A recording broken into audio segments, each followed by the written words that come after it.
গোটা বিশ্বের মানুষের কাছে চিরম্লান করার জন্য, চিরস্মরণীয় করে রাখার জন্য কাবা ঘরের পাশে আল্লাহ পাথরটার স্থান দিয়েছেন। মাকাম ইব্রাহিম, বিশ্বনবী তাওয়াফ করার পরেই ওই জায়গায় 2 রাকাত নামাজ পড়তেন।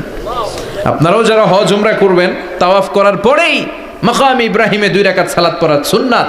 তার মানে পা লাগছে, ওইটা হয়ে গেছে আমগো মুসল্লা। সাইয়েদনা ইব্রাহিমের পা যেখানে লাগছে ওটা আমাদের কি সুবহানাল্লাহ কইবেন না? আর ওনার ছেলের পা যে জায়গায় লাগছে ওটা হয়ে গেছে জমজমের কুয়া। ছোট্ট বাচ্চা ইসমাইলকে রেখে দিয়ে আমরা যারা বলি বিবি হাজেরা, আসলে হাদিসের ভাষায় হাজার, তিনি সাফা পাহাড় থেকে মারওয়া পাহাড়ে দিলেন দৌড়। কোথায় পানি? পানি নাই। মরুভূমির বালির মধ্যে সূর্যের তাপ যখন পড়ে যায়, মরিচিকার মতো ঝলসানির একটা দৃশ্য ভেসে ওঠে, মনে হয় সাগরের পানি, আসলে পানি নাকি। তিনি সাফায় যায়, যে দেখে পানি নাই। মারওয়াতে যায়, যে দেখে পানি নাই। পানির সন্ধানে হাজার আলাইহিস সালাম 7 বার 2 পাহাড়ের মাঝখানে দৌড়াদৌড়ি করলেন। ওই পাহাড়ের মাঝখানে এই মহিলার পায়ের ছাপ লেগে গেল। এই দৌড়াদৌড়িটা আরশের উপর থেকে আল্লাহ এত সুন্দর উপভোগ করেছেন। আল্লাহর কাছে এই মহিলার দৌড়াদৌড়িটা এত ভালো লেগেছে, কিয়ামত পর্যন্ত সব হাজীদের জন্য এই জায়গায় দৌড়াদৌড়িটা আল্লাহ ওয়াজিব করে দিয়েছে। দৌড়াদৌড়ি না করলে হজ হবে না, উমরা হবে না। এই দৌড়াদৌড়িটা, মহিলাটার স্যাক্রিফাইস, হৃদয়ের আবেগ আর ভালোবাসাটা আল্লাহর কাছে এত পছন্দনীয় হয়েছে, কিয়ামত পর্যন্ত আল্লাহ চান সবাই দৌড়াবে, আমি উপর থেকে দেখব। রব্বুল আলামিন বলেন, ওয়াইয ইবতালা ইব্রাহিমা রাব্বুহু বিকালিমাতিন ফাতাম্মাহুন্না ক্বালা ইন্নী জাইলুকা লিন-নাসি ইমামা। সুবহানাল্লাহ পড়েন। যেই নবীর ব্যাপারে আল্লাহ তথ্য দিলেন, ওই নবীর নাম ইব্রাহিম আলাইহিস সালাম। সবাই বলেন কি নাম? চিল্লায় বলেন কি নাম? আল্লাহ বলেন, নবী স্মরণ করুন সেই সময়ের কথা যখন আমি আমার খলিল ইব্রাহিমকে অনেকগুলো বিষয়ে পরীক্ষা করেছিলাম। আর আমার খলিল ইব্রাহিম প্রতিটা পরীক্ষায় গোল্ডেন এ প্লাস পেয়েছে। প্রতিটা পরীক্ষায় সফলতার সাথে আমার ইব্রাহিম উত্তীর্ণ হয়েছে। আর ফলাফল স্বরূপ আমি বলেছি, ইন্নী জাইলুকা লিন-নাসি ইমামা। ইব্রাহিম, এতগুলো কঠিন পরীক্ষা নিলাম, একটাও ফেল মারলাম না, সবগুলাই পাস। যাও, এর বদৌলতে তোমার আমি গোটা বিশ্বের মানুষদের ইমাম বানায় দিলাম। ইমাম মানে নেতা। ইমাম মানে কি? নেতা। নেতা হওয়া এত সহজ না। আগুনে পুড়িয়ে পুড়িয়ে যেমনি খাঁটি সোনা বানানো হয়, তেমনি কষ্টি পাথর দিয়ে যাচাই করে করে, পরীক্ষা করে করে আল্লাহ তাআলা সাইয়েদনা ইব্রাহিমকে এই মর্যাদার আসনে বসিয়েছেন। আল্লাহ বলে, অনেকগুলো পরীক্ষা আমি নিয়েছি সাইয়েদনা ইব্রাহিমকে। আল্লাহ যারে পছন্দ করে বেশি, তার জীবনে পরীক্ষাও বিশ্বনবী বলেন, আসাদ্দুন নাসি বালাআন আল আম্বিয়া। এই দুনিয়ার বুকে সব চাইতে বেশি পরীক্ষা নেয় আল্লাহ নবীদের। সুম্মাল আমসাল ফাল আমসাল, তারপরে সিদ্দিকিনদের, তারপরে শুহাদাদের, তারপরে সালিহিনদের। ইবতালার রাজুলু আলা হাসাবি দীনিহি, যেই ব্যক্তির দিনদারি বেশি, তার জীবনে পরীক্ষাও। বিশ্বনবীর আল্লাহ সান্ত্বনা দিচ্ছেন, নবী, ওরা আপনারে গণক বলে, ওরা আপনারে জাদুকর বলে, ওরা আপনারে কবি বলে, ওরা আপনারে পাগল বলে, কিন্তু আপনি হতাশ হবেন না। একটার পর একটা পরীক্ষা আপনার উপর চেপে বসেছে। এগুলো দেখে ভয় পাওয়ার কোনো কারণ নাই, কারণ মুমিন ভয় পায় না। চিল্লায় এখন ঠিক কিনা? ও নবী, আপনি বিচলিত হবেন না, হতাশ হবেন না। আপনার আগে যেই নবীর জীবনেও পরীক্ষা ছিল কি ছিল না? আমি আমার খলিল ইব্রাহিমকে অনেকগুলো পরীক্ষা নিয়েছি, প্রতিটা পরীক্ষায় সাইয়েদনা ইব্রাহিম পাশ করেছে। বিশ্বনবীকে আল্লাহ সান্ত্বনা দিচ্ছেন। সুবহানাল্লাহ পড়েন। বিশ্বনবী হতাশ হবেন না। ডোন্ট বি স্যাড, লা তাহজান, নেভার লুজ হোপ। ও নবী, আশা হারাবেন না। আপনার উপর যেমন পরীক্ষা আছে, সাইয়েদনা ইব্রাহিমের উপরও পরীক্ষা ছিল। সবার উপর আমি পরীক্ষা নেই। আপনারে ওরা কবি বলে গালি দেয়, গণক বলে গালি দেয়, জাদুকর বলে গালি দেয়, পাগল বলে গালি দেয়। যুগের ব্যবধানে এই গালিগুলো আছে, কিন্তু নামগুলো চেঞ্জ হয়েছে। চিল্লা এখন ঠিক কিনা? এখন আমাদেরকে কবি বলে না, গণক বলে না, পাগল বলে না, এখন আমাদেরকে বলে কাঠমোল্লা, এখন বলে রাজাকার, এখন কয় যুদ্ধাপরাধী। গালি আছে না নাই? গালির ভার্সন চেঞ্জ হয়, ট্যাগ লাগানোর সিস্টেম চেঞ্জ হয়, কিন্তু ট্যাগ আসরা নাই। আল্লাহ নবীর সান্ত্বনা দিয়ে বলে, নবী ভয় পাবেন না, চিন্তিত হবেন না, আপনার যেমনি পরীক্ষা আমি নিচ্ছি, সাইয়েদনা ইব্রাহিমের আমি পরীক্ষা নিয়েছি। আর প্রতিটা পরীক্ষায় আমার Ibrahim Khalil golden A plus, first class first, global award পেয়েছে। আর এর ফলাফল হিসেবে আমি ইব্রাহিমকে বলেছি, ইব্রাহিম তোমার আমি নেতা বানাই দিলাম। আল্লাহ পুট সাইয়েদনা Ibrahim in some test, in some test. Everyone has to face test. প্রত্যেককেই টেস্ট এন্ড ট্রায়াল, পরীক্ষার সম্মুখীন হতে হয়। এন্ড সাইয়েদনা Ibrahim successfully overcome all the tests. আল্লাহ said, Ibrahim I am gonna make you the leader. সুবহানাল্লাহ পড়েন। একটার পর একটা পরীক্ষা আল্লাহ নেয়ার পরে যখন দেখলেন একটা তো ফেল করে না, আল্লাহ খুশি হয়ে বললেন, যাও, ইন্নী জাইলুকা লিন-নাসি ইমামা। ইব্রাহিম আমি মুত্তাকিনদের জন্য, গোটা বিশ্বের মানুষদের জন্য তোমার ইমাম বানায় দিলাম। কত পরীক্ষা যে উনি ওনার জীবনে দিয়েছেন, কত কঠিন রাস্তা যে তিনি পাড়ি দিয়েছেন তার কোনো শেষ নাই। সর্বপ্রথম পরীক্ষা ছিল ইলকাউহু ফিন্নার, অগ্নি পরীক্ষা। কি পরীক্ষা?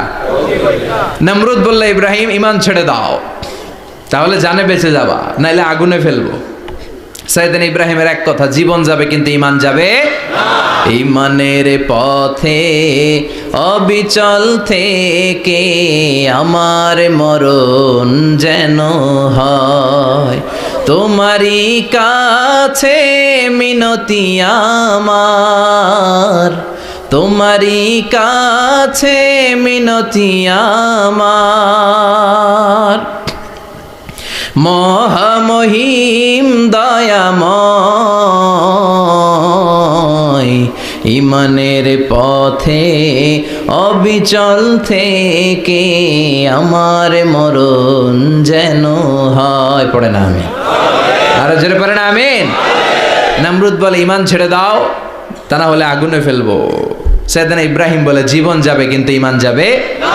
তার মানে আগুনের পরীক্ষায় পাস। চিল্লায় বলেন, আগুনের পরীক্ষায় পরীক্ষা নাম্বার 2। একটার পর একটা পরীক্ষা নিতে আল্লাহ শুরু করলেন। আল্লাহ বললেন, ইব্রাহিম যাও, কলিজার টুকরা সন্তানকে আর হাজারকে, আমরা ওনারা ডাকি বিবি হাজরা, আমরা কি ডাকি বাংলাদেশে, আসলে নাম কি হাজার, যাও তোমার স্ত্রী হাজারকে আর ইব্রাহিমকে মক্কার ধুধু প্রান্তরে ফেলে দিয়ে আস। ওখানে মানুষ নাই, প্রাণী নাই, জনমানব শূন্য, দেখি আমার কদ্দুর ভালোবাসো। বলতে দেরি, টু শব্দ নাই, মরুভূমিতে ফেলে দিয়ে আসলেন। তার মানে পরীক্ষা নাম্বার 2তেও, কথা বলেন, 2তেও। পরীক্ষা নাম্বার 3, আল্লাহ বললেন, ইব্রাহিম দেখি তোমার হৃদয়ে আমার জায়গা কতটুকু, যাও কলিজার টুকরা সন্তান ইসমাইলের গলার মধ্যে তলোয়ার লাগাও। সাইয়েদনা ইব্রাহিম বিয়ে করার পর থেকে আল্লাহর কাছে চাইতে চাইতে শেষ, মাগার সন্তান হয় না। ওনার প্রথম সন্তানটা হয়েছিল সাইয়েদনা ইসমাইল যখন জন্মগ্রহণ করেছে, ইব্রাহিমের বয়স ছিল 86 বছর। সুবহানাল্লাহ কইতে মনে চায় না? এই এলাকায় আসেনি 86 বছর বয়সে সন্তান হয়েছে? হ্যাঁ, এরকম শক্তিশালী পুরুষ কেউ আছে? আহা, 86 বছর বয়সে তো হাঁটতেই পারে না। কথা কন। সাইয়েদনা ইসমাইলকে যখন আল্লাহ তাআলা সাইয়েদনা ইব্রাহিমকে উপহার দিয়েছেন, তখন সাইয়েদনা ইব্রাহিমের বয়স, চিল্লায় বলেন কত? 86 বছর বয়সে যে কলিজার টুকরা সন্তানটাকে হাতে পেলেন, চাঁদের মতো সুন্দর ছেলে। আল্লাহ বললেন, দেখি আমার হৃদয়ে তোমার জায়গায় কতটুকু, ইসমাইল রে জবাই করো। বলতে দেরি, ছুরি লাগাতে দেরি হয় না। তার মানে এই পরীক্ষায়ও পাস। একটার পর একটা আল্লাহ পরীক্ষা নিয়েছেন, একটার পর একটা পরীক্ষা। আগুনের পরীক্ষায় পাস, ফ্যামিলি বিসর্জন দাও, পাস। কলিজার টুকরা সন্তানের গলায় ছড়ি লাগাও, পাস। এবার আল্লাহ বললেন, এরপর তোমার বড় দায়িত্ব দিব, তোমাকে হজ প্রোগ্রামের এমডি বানাই দিলাম, ম্যানেজিং ডাইরেক্টর অফ হজ। সুবহানাল্লাহ কইবেন না? আল্লাহ বললেন, ইব্রাহিম বিশাল বড় কাফেলা বানাও, হজের আঞ্জাম দাও। সাইয়েদনা ইব্রাহিম বললেন, আল্লাহ দুদুমরু প্রান্তর, জনমানব শূন্য, মানুষ নাই, পাখি নাই, কেউ নাই, কিভাবে আমি হজের আঞ্জাম দেব? আল্লাহ বললেন, ইব্রাহিম হজ প্রোগ্রামের ম্যানেজারগিরি করতে চাইলে 3টা পেশা তোমাকে বেছে নিতে হবে। কয়টা? এই 3টা পেশা এর সমন্বয়ে তুমি হজের প্রোগ্রামের আঞ্জাম দিতে পারবা। পেশা নাম্বার 1, তোমার রাজমিস্ত্রির কাজ করতে হবে। পেশা নাম্বার 2 তোমারে ঝাড়ুদারগিরির কাজ করতে হবে। পেশা নাম্বার 3 তোমারে মুয়াজ্জিনগিরি করতে হবে। সুবহানাল্লাহ কইবেন না? وَإِذْ يَرْفَعُ إِبْرَاهِيمُ الْقَوَاعِدَ مِنَ الْبَيْتِ وَإِسْمَاعِيلُ رَبَّنَا تَقَبَّلْ مِنَّا إِنَّكَ أَنْتَ السَّمِيعُ الْعَلِيمُ। সাইয়েদনা ইব্রাহিম আর কলেজের টুকরা সন্তান ইসমাইলকে নিয়ে রাজমিস্ত্রির কাজ শুরু করে দিলেন। আল্লাহু আকবার। কাবা ঘর ভেঙে চুরমার, বাপ বেটা মিলে রাজমিস্ত্রির কাজ, পাথর কেটে কেটে বাপ বেটা মিলে কাবা ঘর বানায়। পেশা নাম্বার 1 শেষ। পেশা নাম্বার 2 ঝাড়ুদারগিরি। পেশা নাম্বার 2 কি? আল্লাহ বললেন তাহহিরা বাইতিয়া লিত-তাইফিনা ওয়াল আকিফিনা ওয়ার রুকআইস সুজুদ। মসজিদেরি ঝাড়ু বারদার হোক আমারে হাত, শোনো আমারে মুনাজাত, শোনো শোনো ইয়া ইলাহি আমারে মুনাজাত, শোনো আমারে মুনাজাত। পড়েন আমিন। আল্লাহ বললেন তাহেরা পরিষ্কার করো মানে ঝাড়ু দাও। বাইতি আমার কাবা ঘর, লিত্তাইফিনা তাওয়াফকারীদের জন্য, ওয়াল আকিফিনা ইতিকাফকারীদের জন্য, ওয়ার রুকআইস সুজুদ রুকুকারীদের জন্য, সিজদাকারীদের জন্য। ঝাড়ু দাও। বাপ বেটার রাজমিস্ত্রিগিরি শেষ, এবার ঝাড়ুদারগিরি শুরু। সুবহানাল্লাহ বলেন। এরপর আল্লাহ বললেন 3 নম্বরে মুয়াজ্জিনগিরির কাজ করো। ওয়াজ্জিন ফিন্নাসি বিল হজ্জি ইয়াতুকা রিজালাও ওয়া আলা কুল্লি দামিরি ইয়াতিনা মিন কুল্লি ফাজ্জিন আমিক। সুবহানাল্লাহ পড়েন। ও ইব্রাহিম আজান দাও। আজান মানে ঘোষণা, তুমি হজের ঘোষণা দাও। মানুষদের ডেকে বলো আল্লাহ ঘর বানিয়েছেন, এই ঘরে তোমরা হজ করতে আসো। সাইয়েদনা ইব্রাহিম বললেন আল্লাহ আমি আর আমার পোলা ছাড়া কেউ নাই। কেউ আছে? মানুষ নাই, আপনারা কেউ নাই, আমি কার সামনে আজান দেব? আমি কার সামনে ঘোষণা দেব? আল্লাহ মানুষ নাই, প্রাণী নাই, পাখি নাই, দৃশ্যমান কিছু নাই, কোথায় আমি ঘোষণা দেব? আল্লাহ বললেন দাঁড়াও, দাঁড়িয়ে তুমি আজান দাও, ঘোষণা দাও। তোমার এই আজানের আওয়াজটা গোটা বিশ্বের সব মানুষের কানের ভেতরে আমি আল্লাহ পৌঁছে দেব। ফিন্নাস বিল হজ, হজের আজান দাও। উনি আজান দিলেন আইয়ুহান নাস ইত্তাখাযাল্লাহু বাইতান ফাহুজ্জু। আল্লাহ একটা ঘর বানিয়েছে, যাদের সামর্থ্য আছে হজে আসো। সুবহানাল্লাহ পড়েন। তৎকালীন সময়ে গোটা বিশ্বে যারা ছিল সবার কানের ভেতরে এই ঘোষণাটা মানে এই আজানটা পৌঁছে দিয়েছে কে? আমরা তখন ছিলাম পৃথিবীতে? কই ছিলাম? ফি আলামিল আরওয়াহ, রূহের জগতে। রূহের জগতেও আল্লাহ তাআলা আমাদের কানে পৌঁছে দিয়েছেন। রূহের জগতে থেকে এই আজান শুনে আমরা যারা লাব্বাইক বলার সুযোগ পেয়েছি তাদেরকে এই দুনিয়াতে হজের নসিব আল্লাহ করে দিবেন। তার মানে হজ প্রোগ্রামের ম্যানেজার। সুবহানাল্লাহ পড়েন। পরীক্ষা কারে কয়? কত প্রকার কি কি। হজ প্রোগ্রামের ম্যানেজার বানাইলেন, ম্যানেজিং ডাইরেক্টর, মহাব্যবস্থাপক। হজের আঞ্জাম দাও, আর হজের আঞ্জাম দিতে যে তোমাকে প্রথমে রাজমিস্ত্রির কাজ করা লাগবে পাস, ঝাড়ুদার গিরির কাজ করা লাগবে পাস। আল্লাহর নবী উলুল আজমি মিনার রসুল মসজিদ ঝাড়ু দেয় না, আমরা মসজিদ পরিষ্কার করতে চাই না, আছে না নাই? বালু দেখলেই মুয়াজ্জিনের গালি, কথা কন। মসজিদে ময়লা দেখলেই খাদেমের 14 গোষ্ঠী উদ্ধার করে ছাড়ে, আর নিজে পশ্চিম দিকে পড়ে আসারও খায় না, আছে না নাই? মসজিদ ঝাড়ু দেয় শুধু মুয়াজ্জিনের কাজ, খাদেমদারের কাজ? মসজিদ পরিষ্কার রাখা আমাদের সবার কাজ। চিল্লা এখন ঠিক কিনা? যাদের অন্তরে জ্বালা যন্ত্রণা, যাদের দোয়া কবুল হয় না, আপনি মসজিদ ঝাড়ু দিয়ে দেখেন মুহূর্তে দোয়া কবুল হয়ে যাবে। অন্তরের জ্বালা যন্ত্রণা দূর হয়ে যাবে, অন্তরের অহংকার নিমেষে কেটে যাবে। তার মানে আল্লাহ বললেন রাজমিস্ত্রি হও, সেটাও হলেন, ঝাড়ুদার হও, সেটাও হলেন, আজান দাও, সেটাও হলেন। তার মানে হজের যে পরীক্ষা নিলেন এটাতেও কথা কন, শুনতেছেন? 4টা ভয়ঙ্কর পরীক্ষা নিলেন, 4টাতে পাস। পরীক্ষা নাম্বার 5। আল্লাহ বললেন ইব্রাহিম বয়স কত? সাইয়েদনা ইব্রাহিম বললেন 80 বছর। আল্লাহ বললেন নিজ হাতে নিজের সুন্নাতে খাতনা সেরে দাও। সহিহ বুখারীর বর্ণনা, ইখতাতানা সাইয়েদনা ইব্রাহিম আলাইহিস সালাম ওহু ইবনু 80 সানা বিল কদুম। বুখারীর বর্ণনা ৮০ বছর বয়সে কুঠার দিয়ে লজ্জাস্থানের সামনের চামড়াটা কেটে নিজ হাতে নিজের সুন্নাতে খাতনা সেরেছেন। এমনি এমনি আল্লাহর প্রিয় হন নাই, এমনি এমনি গোটা বিশ্বের মানুষদের লিডার হন নাই। পরীক্ষার পর পরীক্ষা দিয়ে তিনি আল্লাহর সম্মানের চেয়ারে আসীন হয়েছেন। চিল্লায় বলেন ঠিক কিনা? এজন্য আল্লাহ বললেন ওয়াইয ইবতালা ইব্রাহিমা রাব্বুহু বিকালিমাতিন ফাআতাম্মাহুন্না ক্বালা ইন্নী জাঈলুকা লিন-নাসি ইমামা। ও নবী, স্মরণ করুন সেই সময়ের কথা যখন আমি আমার খলিল ইব্রাহিমকে অনেকগুলো পরীক্ষা নিয়েছিলাম, আর প্রতিটি পরীক্ষায় আমার খলিল সফলতার সাথে উত্তীর্ণ হয়েছিল। ফলাফল স্বরূপ আমি ইব্রাহিমকে জানিয়ে দিলাম, যাও ইব্রাহিম, গোটা বিশ্বের মানুষের জন্য তোমার নেতা বানাইয়া দিলাম। তিনি আমাদের নেতা, leader of the all human being on earth. পৃথিবীতে যারা আছে সবার নেতা। চিল্লা এখন ঠিক কিনা? এত বরকতের মানুষ, এত বরকতের ফ্যামিলি, ওনার ফ্যামিলি যেখানে তাকিয়েছে ওইখানে বরকত, যেখানে পা লেগেছে ওইটা বরকত। যেই মাটিতে হাত দিয়েছে মাটিটারে সোনা বানিয়ে দিয়েছে কে? সৈয়দনা ইব্রাহিমের পা লেগেছিল একটা পাথরে, ওই পাথরটারে মুসল্লা বানিয়ে দিল কে?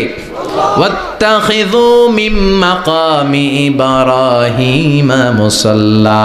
আল্লাহ বললেন ইব্রাহিমের দাঁড়ানোর জায়গার পাথরটারে তোমরা মুসল্লা বানিয়ে নাও। হজ করছেন কারা কারা দেখি? অথবা উমরা? আরো বাড়ছে উমরা করতে, মাশাআল্লাহ। যাদের হাত ওঠে নাই এরাও যেন আল্লাহ অতি শীঘ্রই হজ করতে পারে, উমরা করতে পারে। আরে কি বরকতের জায়গা! আল্লাহ বারবার নসিব করো তুমি। কি বরকতের জায়গা! প্রতিদিন 120টা রহমত নাজিল হয় এই কাবা ঘরকে কেন্দ্র করে। সিত্তুন আলী তাইফিন, 60টা রহমত যারা খালি তাওয়াফ করে। এই তাওয়াফের ইবাদতটা ওই জায়গা ছাড়া পৃথিবীর কোথাও করা যায়? কথা বলেন। এজন্য 60টা রহমত যারা তাইফিন তাওয়াফ করে, আর 40 লিল মুসাল্লিন, আর 40টা রহমত যারা কাবা ঘরে নামাজ পড়ে। 40 আর 60 100, বাকি রইল কয়টা? ওয়াল 20 লিন নাযিরিনা ইলাল কাবা। বাকি 20টা যারা তাওয়াফও করে না, সালাতও পড়ে না, খালি কাবা ঘরের দিকে তাকায় থাকে। কাবা ঘরের দিকে ফেল ফেল করে তাকায় থাকলো, আমলনামায় 20টা রহমত নাজিল করে কে? এত বরকতের ফ্যামিলি। সৈয়দনা ইব্রাহিম সন্তান হলো ইসমাইল, স্ত্রীর নাম হাজার। 3 জনের ফ্যামিলি। চিল্লায় বলেন কয়জন? এই 3 জনের ফ্যামিলির এত বরকত, যেই জায়গায় হাত লেগেছে জায়গাটারে বরকতময় করেছে কে? যেখানে পা লেগেছে বরকত দিয়ে ভরে দিয়েছে কে? সৈয়দনা ইব্রাহিম রাজমিস্ত্রিগিরি যখন করতেছিলেন, বানাতে বানাতে আর নাগাল পায় না। আল্লাহ বলে এই পাথরটার উপরে দাঁড়াও। উনি দাঁড়ালেন, এবার যতটুকু উপরে ওঠা লাগে পাথরটা অটোমেটিক্যালি উপরে উঠে যায়, যতটুকু নামা লাগে অটোমেটিক্যালি নিচে নেমে যায়। পৃথিবীর কোন পাথরে আপনি ইচ্ছা মতো লাথি মারলে এখানে পায়ের দাগ পড়বে? সৈয়দনা ইব্রাহিম ওখানে দাঁড়ানোর সাথে সাথে উনার ফুটপ্রিন্ট পাথরের মধ্যে লেগে যায়। কাবা ঘরের পাশে